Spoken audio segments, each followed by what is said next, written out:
کہ معاشرے میں اگر قانون کا نفاذ صحیح طور پر نہیں ہوگا تو پھر معاشرہ اسی طرح جس طرح آج ہم معاشرے کی بڑھتی ہوئی برائیوں کا شکار ہے، معاشرہ اسی طرح برائیوں کی طرف بڑھتا چلا جائے گا۔ اصلاح کے لیے ضروری ہے اور ایسے جرائم کے جو اضافہ ہے اس کو روکنے کے لیے ضروری ہے کہ قانون پر سختی سے عمل درآمد کیا جائے۔ آج ہم جو ہے وہ مجرم کو سہولت دے کر اور مجرم کو رعایت دے کر اور اس کے ساتھ آسانی کا معاملہ کر کے دراصل ہم اپنے معاشرے کے جو دیگر افراد ہیں ان کے نقصان کا ذریعہ بن رہے ہیں۔ اور دیکھیے اللہ تبارک و تعالیٰ نے جو خالق و مالک ہے اور حدیث پاک کے مطابق اس کو اپنی مخلوق سے 70 ماؤں سے زیادہ پیار ہے، وہ خود یہ حکم دے رہا ہے کہ ایسے مرد و عورت کا جو چوری کا ارتکاب کرے اس کا ہاتھ کاٹ دیا جائے۔ وجہ کیا ہے کہ رب کو اپنی مخلوق سے پیار ہے مگر اس کے ساتھ مخلوق کے مال و متاع کا تحفظ بھی عزیز ہے، لہذا اس پر یہ قانون جاری کیا۔ اب ساتھ ہی فرمایا بما کسب نکالا من اللہ، یہ جو قانون ہے، یہ جو آئین بنا ہے، یہ کسی انسان نے نہیں بنایا کہ اس میں امینڈمنٹ کر لی جائے اور اس کو تبدیل کر دیا جائے یا اس کو فرسودہ خیال کر لیا جائے۔ اور آج وہ معاشرے اس بات کا ثبوت ہے کہ وہ معاشرے، وہ ریاستیں جہاں پر قوانین کا اطلاق درست طریقے سے نہیں ہوتا اور امیر غریب اور چھوٹے بڑے کا فرق رکھا جاتا ہے، اور جس طرح سرکار دو عالم نور مجسم صلی اللہ تعالی علیہ وآلہ وسلم نے فرمایا تھا اس عورت کے لیے جس کے لیے سفارش لائی گئی کہ اگر یہاں پر میری بیٹی فاطمہ بھی ہوتی تو اس کے لیے بھی قانون یہی تھا اور سزا یہی تھی۔ اور ساتھ ہی فرمایا کہ حدیث مبارکہ کے الفاظ ہیں کہ تم سے پہلی قومیں اسی لیے برباد ہوئی ہیں کہ انہوں نے خاندان، برادری اور قبیلہ اور نسب دیکھا ہے اور پھر قانون، اللہ کے قانون کو بدلا ہے۔ تو عزیز محترم، اللہ کے قانون کو بدلنا یہ معاشروں کے زوال اور تباہی کا سبب ہوتا ہے۔ آج ہم دیکھتے ہیں کہ ہمارے معاشروں میں بے برکتی ہے اور ہمارے معاشروں میں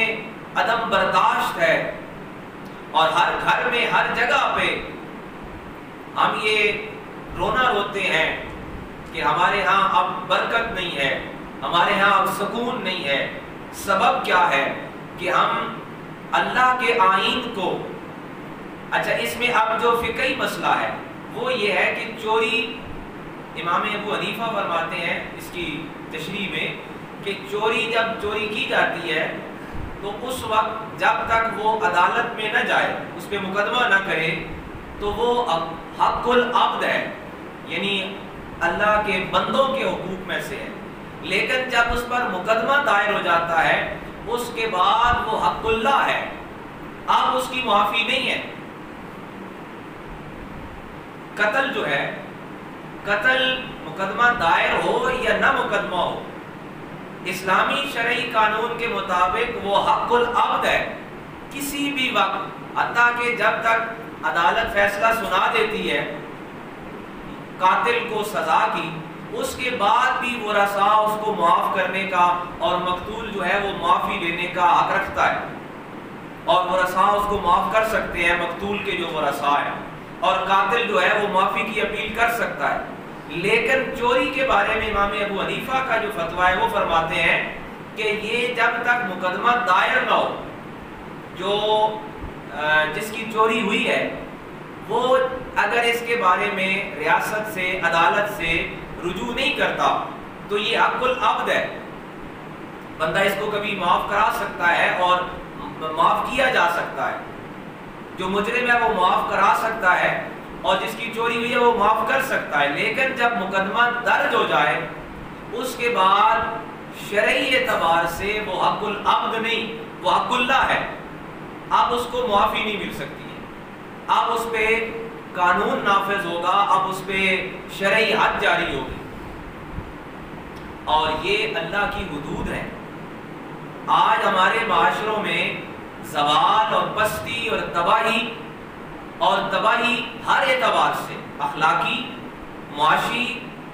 اور تعلیمی اعتبار سے بھی اس سبب سے ہے کہ ہم آئے روز اللہ کی حدود کو پامال کیے جا رہے ہیں۔ اس لیے ہماری مساجد کی تعداد زیادہ ہے، ہمارے پاس الحمدللہ اب مدارس کی تعداد زیادہ ہے، اللہ کے فضل سے حفاظ کی تعداد بھی پہلے سے بہت زیادہ ہے، مگر اس کے بعد بھی سوال یہ ہے کہ ہمارے پاس بے برکتی کیوں ہے؟ بے برکتی اس لیے ہے اور بے سکونی اس لیے ہے کہ ہم اللہ کی حدود کو پامال کر رہے ہیں، اللہ کے بندوں کے حقوق کو بھی پامال کر رہے ہیں، اور صبح شام اللہ کے حقوق بھی پامال کیے جا رہے ہیں، اور پھر اس پر ہم دیدہ دلیر ہیں۔ اللہ تعالیٰ نے فرمایا کہ جزاء بما کسب نکالا من اللہ واللہ عزیز حکیم، یہ اللہ کا قانون ہے اور اللہ زبردست حکمت والا ہے۔ مفسرین کرام فرماتے ہیں کہ جب اللہ کے قانون کو توڑا جاتا ہے اور اللہ کی حدود کو پامال کیا جاتا ہے تو پھر اس کا نتیجہ کسی اور صورت میں سامنے آتا ہے، اور وہ نتیجہ یہی ہوتا ہے کہ مال و دولت کی فراوانی کے باوجود ہر گھر، ہر خاندان بے برکتی کا رونا رو رہا ہے، بے سکونی اور جو ہے اضطراب کی کیفیت ہر جانب ہے۔ وجہ کیا ہے کہ ہم کہیں نہ کہیں کسی نہ کسی جگہ پر اللہ کے بندوں کا حق بھی اور اللہ کا حق بھی پامال کیے جا رہے ہیں۔ تو حاضرین محترم، قرآن مجید کی یہ سورۃ المائدہ کی آیات 38 اور 39 پڑھنے کے بعد اللہ کا کلام ہم سے یہ تقاضا کر رہا ہے کہ اگر ہم اپنے گھروں میں، اپنے خاندانوں میں اور اپنے معاشروں میں سکون اور اطمینان چاہتے ہیں، وہ ہر فرد کا بھی ہے اور معاشرے کا اجتماعی بھی ہے، تو اس کے لیے ضروری یہ ہے کہ ہم حقوق اللہ کے تحفظ کا خیال کریں۔ اللہ کی جو قائم کردہ حدود ہیں اور جو اللہ کے بندوں کے حقوق ہیں، ان دونوں کو دیکھیں نا، یہ ایک ہی حق ہوتے ہیں، یہ کبھی حقوق العباد ہوتے ہیں اور یہ کبھی حقوق اللہ بن جاتے ہیں۔ ابھی ایک مثال آپ کے سامنے میں نے پیش کی، تو یہ اسی طرح باقی حقوق بھی ہیں، یہ کوئی اس طرح نہیں ہے۔ بعض لوگ یہ کہتے ہیں کہ نہیں جی ہم بس حقوق العباد پورے کر رہے ہیں، انسانیت بڑی ضروری ہے۔ انسانیت وہی ضروری ہے جو اسلام نے سکھائی ہے، اور انسانیت ہے بھی وہی جو قرآن و حدیث سے ہے۔ آج ہمارے ہاں ایک نیا قسم کا پروپیگنڈا اور ذہن سازی کی جا رہی ہے کہ ہم سارے انسانوں کو مانتے ہیں اور ساری انسانیت وہی ہے جو قرآن و حدیث نے بتائی ہے، اور انسانیت ہے ہی وہی، اس کے علاوہ حیوانیت ہے۔ اور اس کی ایک مثال ہمارے سامنے ہے کہ جب چوری کی یہ سزا اور یہ قانون اور یہ حد جو ہے اس کو رد کر دیا جائے اور اس کا انکار کر دیا جائے، اور ہم جو ہے مجموعی طور پر اس مجرم کے پشت بنا بن جائیں۔ قانون کو توڑنا، اللہ کے قانون کو توڑنے کا مطلب یہ ہے کہ معاشرہ مجموعی طور پر اس جرم کا ایک پشت بنا ہو رہا ہے اور اس کا سہولت کار اور اس کا ہمدرد اور ہمنوا بن رہا ہے۔ لہٰذا اللہ کے قوانین اور اللہ کے بنائے ہوئے آئین کو دیکھیں نا، کسی بھی ریاست کا جو آئین ہوتا ہے وہ اس ریاست میں سب سے مقدم ہوتا ہے۔ تو جس طرح حضرت عثمان غنی رضی اللہ تعالیٰ عنہ سے پوچھا گیا امیر المومنین سے کہ گناہ کرنا ہے تو کہاں کیا جائے، امام غزالی نے اس کو نقل کیا اس واقعہ کو، اور دیگر بھی کئی سیرت نگاروں نے،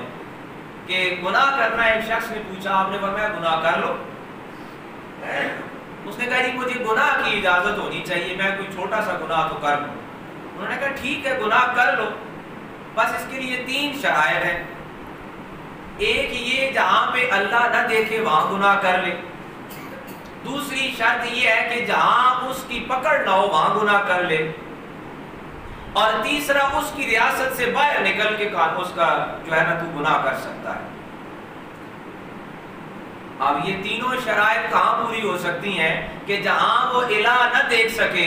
جہاں وہ نہ پکڑ سکے، اور کون سی جگہ ہے جو اس کی ریاست سے اور اس کی حکومت سے باہر ہو۔ تو عزیز محترم، ریاست کا قانون بھی بہت ضروری ہے، اور اللہ کی جو قائم کردہ حدود ہیں ان کی پاسداری بھی بہت ضروری ہے، اور یہ حقوق العباد اور حقوق اللہ کو الگ کرنا یہ قرآن و حدیث کے خلاف ہے۔ وہی حقوق العباد ہیں اور وہی حقوق اللہ ہیں، اور جو حقوق اللہ ہیں وہی حقوق العباد ہیں۔ اور اس کی مثال آپ کے سامنے ہے کہ چوری حق العبد ہے، بندے کا نقصان ہوا ہے، کسی شخص کا، کسی فرد کا، مگر جب تک وہ مقدمہ دائر نہیں کرتا، اس کے بارے میں بولتا نہیں ہے، اس کے بارے میں عدالت کے پاس نہیں جاتا، جب عدالت کے پاس چلا جاتا ہے پھر شریعت اور فقہ یہ کہتی ہے کہ وہ حق اللہ ہے، اب وہ معاملہ اللہ کے سپرد ہو گیا ہے، اب اس کو بندہ معاف نہیں کر سکتا اور نہ وہ معافی لے سکتا ہے۔ تو لہٰذا ہمیں حقوق اللہ اور حقوق العباد دونوں کا خیال کرنا ہے، اور پھر اس سے بھی زیادہ اہم یہ ہے کہ قرآن مجید نے ہمیں جو آئین دیے ہیں اور قرآن مجید نے جو ہمیں اصول دیے ہیں وہ ہم نے اپنی زندگی میں نافذ کرنے ہیں۔